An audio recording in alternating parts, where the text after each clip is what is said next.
আসসালামু আলাইকুম। আশা করছি সবাই ভালো আছেন। আলহামদুলিল্লাহ আমরা বেশ ভালো আছি। এই তো দেখতেই পাচ্ছেন কাজকর্ম শুরু করে দিয়েছি, তবে আজকের ভিডিওটা একটু ভিন্নভাবে শুরু করলাম। গতকাল রাতের বেলা যখন আমি একা একা বসেছিলাম তখন একটা বুদ্ধি মাথায় আসলো। এই যে দেখতেই পাচ্ছেন যে সাদা পেপারগুলো আমি কাটছি, এইগুলো কিন্তু ঈদের সময় যে নতুন প্লেট কিনেছিলাম সেইগুলোর নিচে ফোমের মতো দেওয়া ছিল। তো এই ফোমগুলো কিন্তু অনেক পাতলা থাকে বা হালকা থাকে, তো সেই কারণে হয়তো প্লেটের নিচে দিয়ে রাখে। আমি কিন্তু বের করেই ফেলে রেখে দিয়েছিলাম, কেননা এইগুলো অনেক বড় বড়, তো চতুর্ধার দিয়ে কিন্তু বের হয়ে থাকে, দেখতে ভালো লাগে না। তো আজ হঠাৎ করে মনে হলো যেন পেপারগুলো কেটে যদি একটু ছোট করে প্লেটের নিচে দিয়ে রাখি তাহলে হয়তো ভালো লাগবে। কেননা এই পেপারগুলো প্লেটের নিচে দিয়ে রাখলে হয়তো বা অনেক দিন পর্যন্ত প্লেটের নিচে বা প্লেটের মাঝখানে কোনো দাগ পড়বে না, সে কারণেই দিয়ে রাখে। তো এই ভেবে আমি কিন্তু এই পেপারগুলো খুব সুন্দর করে কেটে 4 পিস করে নিলাম। এতে করে আমার কিন্তু অনেকগুলো প্লেটের নিচে দেওয়া হয়ে যাবে। আর যদি এত বড় করেই থাকতো তাহলে হয়তো অল্প প্লেটের নিচে দেওয়া হতো। যাই হোক, দেখতেই পাচ্ছেন আমি কিন্তু একটা কেচি দিয়ে খুব সুন্দর করে 4 পিস করে নিলাম। এই যে দেখতেই পাচ্ছেন প্রত্যেকটা যে পেপারই কিন্তু আমাকে 4 পিস করা হয়ে গেছে। তো যাই হোক, এখানে আমি কিন্তু নতুন প্লেটগুলো নামিয়ে নিয়েছি। আর এই যে দেখতে পাচ্ছেন একটা করে কিন্তু মাঝখানে বসিয়ে দিয়ে তারপরে একটা একটা করে প্লেট বসিয়ে দিচ্ছি। এতে করে চতুর্ধার থেকে বের হয়েও থাকলো না, আর প্লেটগুলোও কিন্তু খুব সুন্দরভাবে ভালো থাকলো। যেহেতু 4 পিস করে নিয়েছি সেহেতু তো অনেকগুলো হয়েছে, তো মানে প্রত্যেকটা প্লেটের নিচে আমি দিয়ে রাখবো। এইভাবে অনেকগুলো প্লেটের নিচে আমি দিয়ে রাখলাম, এই যে দেখতে পাচ্ছেন। আর এই প্লেটগুলো কিন্তু আমার অনেক আগের কেনা, তো যদিও অনেক আগের কেনা, ওইভাবে মানে সেইরকমভাবে ব্যবহার করা হয় নাই। আর সেই কারণে কিন্তু খুব সুন্দর একবারে নতুনের মতোই আছে।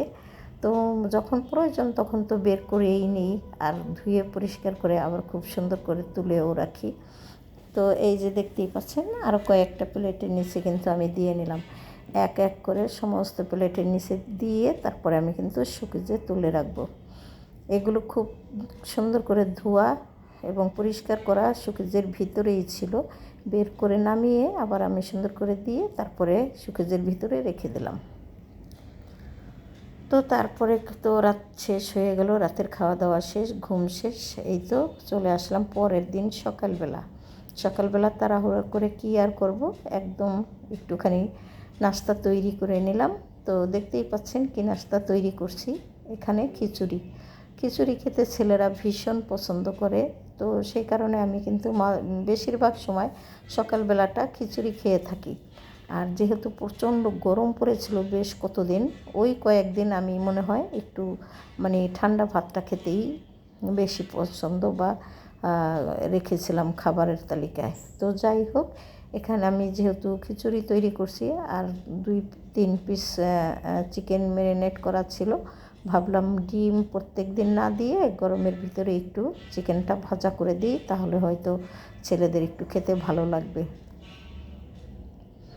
সেই ভেবে আমি কিন্তু চিকেনটা খুব সুন্দর করে ভেজে নিলাম। আর এখন হলো নাস্তাটা প্লেটে করে বেড়ে দিচ্ছি, কেননা ছেলেরা কখনোই হাত দিয়ে অত বেশি একটা নিয়ে খেতে চায় না, আমাকে সবসময় বেড়ে দিতে হয়। তো আর কি আর করার, দিলাম খুব সুন্দর করে বেড়ে।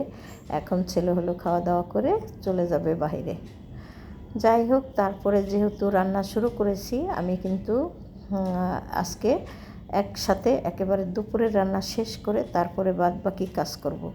এরও একটা কারণ আছে, কেননা আজকে ঘুম থেকে উঠেছি একটু তাড়াতাড়ি, আর নাস্তা তৈরি করে এরপরে আমি কিন্তু অফ ক্যামেরাতে কেটে বেশি খুব সুন্দর করে রান্নাগুলো সেরে ফেললাম। যেহেতু ঘুম থেকে ওরা উঠতে একটু দেরি করেছে, তাই ভাবলাম বসে না থেকে রান্না শুরু করে দিই। তো আমি রান্না করছিলাম আর ভাবছিলাম যে হয়তো বা রান্নার মাঝামাঝিতেই হয়তো বুয়া চলে আসবে।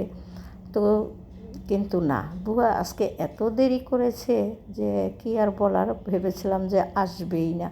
পরবর্তীতে দেখলাম যে আমি আমার সমস্ত কাজ রান্না বান্না শেষ করে ফেলেছি। তারপরে বুয়া চলে আসছে, বলল যে সকালবেলা বৃষ্টি হয়েছিল, সে কারণে আর কি আসতে একটু দেরি হয়েছে। ছোট্ট একটা ছাতা নিয়ে উনি এখন চলে আসছে আর কি। তো যাই হোক, এদিকে কিন্তু আমি সামান্য একটু মাংস রান্না করে নিলাম। আর দেখতেই পাচ্ছেন কীরকম একটা হাঁড়িতে আমি আজকে মাংস রান্না করছি। এই ধরনের হাঁড়ি কিন্তু আমার বাসায় অনেক আছে, অনেক অনেক। তো এখন তো আর কেউ এইসব রান্নাবান্না করে না, সে কারণে আমি কিন্তু খুব সুন্দর করে পরিষ্কার করে ধুয়ে একদম ফল ছাদের উপরে তুলে রেখে দিয়েছি। তো বেশ কয়েকটা নিচেও রেখেছি। হয়ে গেল আমার মাংস রান্না। আর অফ ক্যামেরাতে কী রান্না করেছি একটুখানি শেয়ার করে দিই। এখানে দেখতেই পাচ্ছেন, এখানে কিন্তু করলা ভাজি করে নিয়েছিলাম, আর সেই সাথে ঘন ডাল রান্না করেছিলাম। গতকালকের যে চিচিঙ্গা ভাজি ছিল সেটাও কিন্তু আমি গরম করে রেখে দিয়েছি। এই যে দেখতেই পাচ্ছেন রান্নাবান্না শেষ, তারপরে কিন্তু বুয়া চলে এসেছে। তো রাগ করার তো কোনো অপশন নাই, কেননা আসছে এই যথেষ্ট। তা না হলে হয়তো আমাকে আজকে ঘর শুধু ঝাড়ু দিয়ে রেখে দিতে হতো, আর মোছার তো আর উপায় ছিল না। তো বুয়া যেহেতু এসেছে আর আমার কাজগুলো খুব সুন্দর করে সারা হয়ে গেছে, ভালোই লাগলো। উনি এখন ঘর মুছে দিয়ে গেলে আমি গোসল করে নামাজ পড়ে তারপরে দুপুরের খাওয়া দাওয়াটা করতে পারবো। আজকে খুব সুন্দর করে সকালবেলাটা দুপুরটা গেল, কেননা কাজগুলো খুব তাড়াতাড়ি করা হয়ে গেছে। আসলে ঘুম থেকে একটু তাড়াতাড়ি উঠলে যতটা ভালো হয়, কাজের ক্ষেত্রেও ভালো হয় এবং স্বাস্থ্যের পক্ষে তো ভালো আছেই, এবং সব কিছুতেই ভালো লাগে। তো সেই হিসাবে আজকে আমার কাজগুলো অনেক তাড়াতাড়ি করা হয়ে গেছে, আমি খুব খুশি। এখন শুধু বুয়া চলে গেলে আমি গোসল করে নামাজ পড়ে ওদের অপেক্ষায় থাকবো। ওরা যখন আসবে দুপুরের খাওয়া দাওয়া করব। তো সেই কারণে আর খাবার দাবারগুলো টেবিলে আনিনি, রান্নাঘরে রেখে দিলাম। অনেকটা সময় যেহেতু আছে, আগের থাকতে ওই টেবিলে এনে রাখলে, টেবিলে তো এখানে আমরা বসি, ফ্যান ছাড়ি, খাবারগুলো একটু শুকনো শুকনো হয়ে যায়। তো যাই হোক, বুয়া চলে গেলে তারপরে আমি খাবারগুলো ডাইনিংয়ে আনবো। এই যে দেখতেই পাচ্ছেন মাত্র ছেলে একজন উঠেছে, তো ওরা গোসল করুক, তারপরে খাওয়া দাওয়া করি। আর পাশাপাশি আপনাদের কাছ থেকে বিদায় নিয়ে নেব, সেই সাথে ক্ষমা সুন্দর দৃষ্টিতে দেখবেন ভুল ত্রুটি। আল্লাহ হাফেজ।